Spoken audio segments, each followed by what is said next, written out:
On this episode of the Ask Mike Reinold Show, we talk about rehabilitation following UCL with an internal brace repair.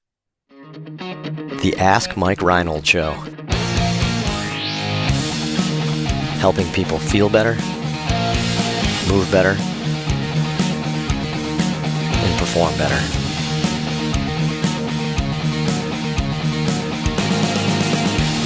Before we get to the podcast, I wanted to make sure you knew about my free online course on the Introduction to Performance Therapy and Training.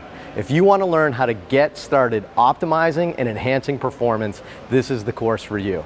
Head to mikereinold.com/performance to sign up today. Welcome back, everybody, to the latest episode of the Ask Mike Reinold Show. We're here at Champion PT and Performance up in Boston, answering some of your questions. Anything you want to talk about related to sports physical therapy, sports performance, sports medicine, career advice, anything you want, head to mikereinold.com, click on that podcast link, and you can fill out the form.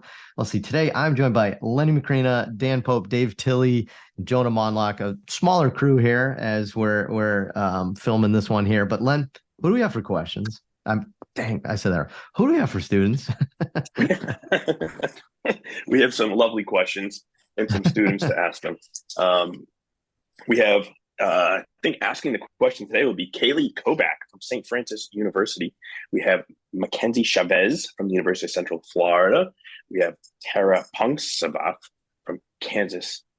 And we have Claire Farley from Tufts University here in Medford, Massachusetts, via Phoenix, Arizona.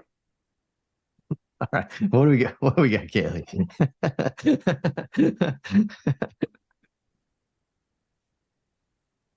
So Tom from Florida is asking, I have my first patient coming in next week that has undergone the new UCL repair with internal brace procedure. What has your experience been with these so far? What are the main differences with this and a normal UCL reconstruction? And do you have any tips for me? Awesome. Great job, Kaylee. Tom, great question. I think when we all saw our first one, we all probably had some butterflies too, right, Len? Like about this procedure here. You know, we have a new procedure that's supposed to be faster. I don't know if I can say better, but you know, equally as good, faster, equally as good, exciting new procedure. I think we were all a little nervous with this, right? Like, how is this going to go? But now I think we got a bunch of reps under our belt. Is that the right phrase? We have reps. Anyway, we have experience. We have had a lot of experience with these now, and I think we've had some good experiences. So, Len, why don't you start off? What do you think of this UCL with internal embrace? How's it been going? How do you think it's different? Any like rehab pearls that's like different between this and a traditional Tommy John? What do you think? Yeah, so I was working with Dr. Dugas down in Birmingham, Alabama when this like first came out. So I've been seeing these for about 10 years now. And even he was shocked because the first pitcher he did this procedure on was a Troy University baseball pitcher, and they started throwing like crazy early, and he was not happy, but the kid did really well. And like our ACL protocols that eventually evolved, it evolved because of people that cheated and did well. And we're like, I guess we can go faster than we thought. So with that, we go faster with it, which is intuitively initially did not make sense to me because you have a tissue you're putting in that's not your native tissue, and you need that tissue to grow into the elbow essentially and stabilize the elbow. Like an ACL, if you had a cadaver graft or some kind of, outside tissue, you would go slow with that person, but not so with the elbow. It has held up. They suture it down really well. They repair the ligament underneath as well. And going faster did not affect anything. So going faster meaning starting to throw maybe a month or so early, maybe 6 weeks early. I fight the tendency to go as slow as a Tommy John reconstruction because I still have visions of Tommy John dancing in my head of how to go. Because we used to start throwing at 12, 14 weeks out of surgery with a TJ. And so now we're throwing at 12 weeks with an internal brace. So they do well. Their motion comes back pretty easily unless it's a hybrid. If they do a reconstruction with an internal brace, which is a hybrid approach that some doctors are doing, they tend to get a little stiffer into flexion, I feel like. And even extension a little too. They lose some extension. And so you got to be cautious with that. So you got to know, is an internal brace is a hybrid or an isolated internal brace? Otherwise, it's the typical range of motion progression early on. The problem is we go so slow, not slow, we go relatively slow early on, and then it's a 6-week window to get their strength and function back, and then it starts throwing. And that's what always throws me off, is we have that, get the motion back for 5 weeks, get a strengthening conditioning program going, start throwing 12, 14 weeks, and then they get back sooner. So I'm a little torn with it. I think they do well. I'm no longer a skeptic, but I still am cautious and still revert to my Tommy John ways every once in a while. I don't know if you feel the same way, Mike. I like that. You revert to your Tommy John ways. Yeah, the traditional reconstruction ways. Dan, what do you think? I just had a question for you, Lenny. Yeah. We have a million kind of return to throwing programs. Yeah. Do you shorten those up at all, or are you keeping the same length? No, I keep the same. I keep the same program because you still need to get a ramp up time for the athlete, and we build all that in. Like it's not like I'm shocking them. It's literally, all right, when do you need to be ready?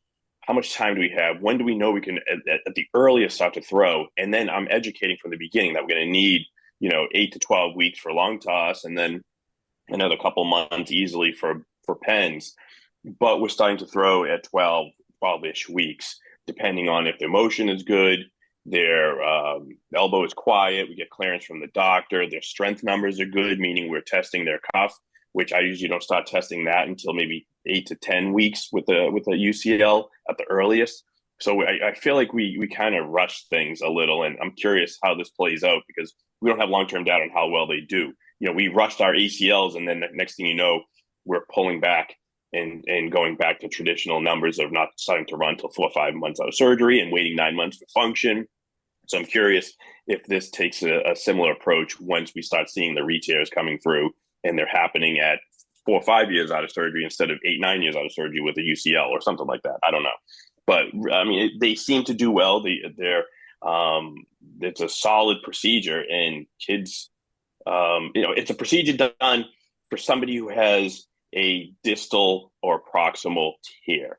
So they got to be able to repair it back down to the bone to get the ligament reattached, and then they can do the internal brace over that. If they have a mid-substance tear, then they're typically going to just do reconstruction with a palmaris or a hamstring, and hopefully not a cadaver, which you'll see every once in a while. It's usually a palmaris or hamstring for a reconstruction. But the tear has to be in a certain position. They won't know that till they get in, and then the decision is made by the surgeon, just so everybody is aware.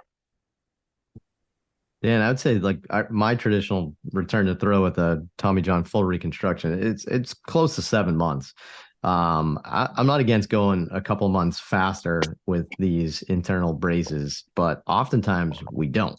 And I think that's kind of my input on this question. I think from Tom here is that, you don't have to rush through the program just because you can, right? So I think Lenny said that kind of well in his part there, but oftentimes we don't need to go faster, meaning there's no point on being game ready in November for any baseball player, right? Theoretically, right? So what we do is we often take a step back and we think with the end in mind when we build these throwing programs. It's great that they could potentially throw earlier and come back sooner, but sometimes we don't need to rush that program. So it's not just like a cookie cutter with that. So we take everybody into consideration. I'm in agreement with Lenny. I think the outcomes have been fantastic, actually. I think I can finally say that. And I am comfortable and confident in them. And I don't know if, we've talked about internal bracing on the podcast several times now over the years.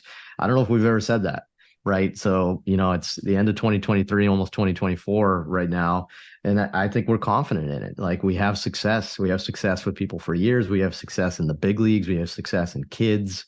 It seems good, right? And, remember, like we're all better, and even our surgeons are better. They're not just like doing random surgeries because they're cool or they're the new thing. This is the right surgery for the right person at the right time. Right. And I think that's why these are doing better is we now have 2, you could argue 3 options with the hybrid. We have multiple options on what's best for this kid. Right. So maybe in the past when you only have one option, maybe that's why they didn't do great. But now you can choose between a couple. For my rehab pearls, I think the first month is very similar between the two. From kind of 4 weeks to 12 weeks, to me, I think is the critical time point. the physicians oftentimes want to say they can start throwing at week 12. And man, I don't want to put a number on this because I haven't been tracking it, but I would say it's 50-50 for me if I actually feel like they're ready at week 12. Right. And that's been my experience with these internal braces. So let's say you got a high level collegiate kid, even an upper level high school pro guy, whatever. At 12 weeks, because they weren't too bad going into surgery, they may look okay and they might be all right. But I would say the two current ones I have on my schedule tomorrow, right, or yesterday, was I delayed them both a couple weeks because I didn't think they were ready at week 12, and we had time. Right, there's no rush. Right, there's no reason to necessarily do that. We'll still be on time if we wait 2 more weeks. But I've had a lot of kids, like high school kids, that look, they have 4 to 6 weeks where they're dealing with the trauma of the surgery and healing from that and getting better. And then in just 6 weeks, I have to get them from looking like poop to amazing and ready to throw. You could argue that's not enough time to get them to feel better and to look better. And maybe that's why they had this injury to begin with. So I think that's my one caveat that I would say. That one thing that I'm nervous of is, especially in the young kids that aren't huge physically developed, that aren't going into the surgery with an amazing baseline of strength and stability and great stuff, is I don't know if 12 weeks is enough time to get their body right. So keep that in mind, take that with a grain of salt because everybody's different. That's just that one thing that I still I think about when I'm, lying in bed with some of my patients is like, are they ready to start throwing just because it's week 12? But other than that, it's been groovy, right? I think we've had a really good time. Like nobody's had any problems. It's crazy. It's crazy. So I think there's very few instances where you have to start throwing at 12 weeks. If you really think about the plan it out ahead of time and think of the math and how much time you need and build in hiccup time where things will crash and burn. You got to, peel them back up and get them back throwing again. There's very few times you need to start throwing at 12 weeks and get them ready for like opening day of their high school season. Like, come on, it just doesn't happen like that. So you have more time than you think. And you talk about that early on. This isn't like a 12-week comes and you're like, nope, you're pulling the wool out, not throwing today. We're going to wait another month. Like you are prepping them ahead of time. You're testing them, you're educating them, you're talking to the parents. This isn't like a new thing for them. So you've already planned it out. You've talked about it. You've gotten their input.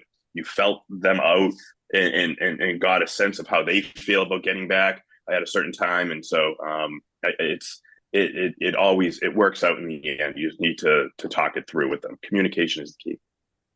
Yep. Love it. And the outcome studies that the docs are starting to produce, even some that are officially published and some that are just starting to put their data together, but they're presenting at meetings, it's been really good. So I think we're going to see it more and more, especially in the right person, right? And when this is a qualified thing for that person. So stay tuned. We're going to start getting more and more of this. But great question, Tom. Good luck with that person. If you have a question like that, head to mikereinold.com, click on that podcast link, and be sure to go to Apple and Spotify to rate, review, subscribe to this podcast. We'll see you on the next episode. Thank you. Mm-hmm.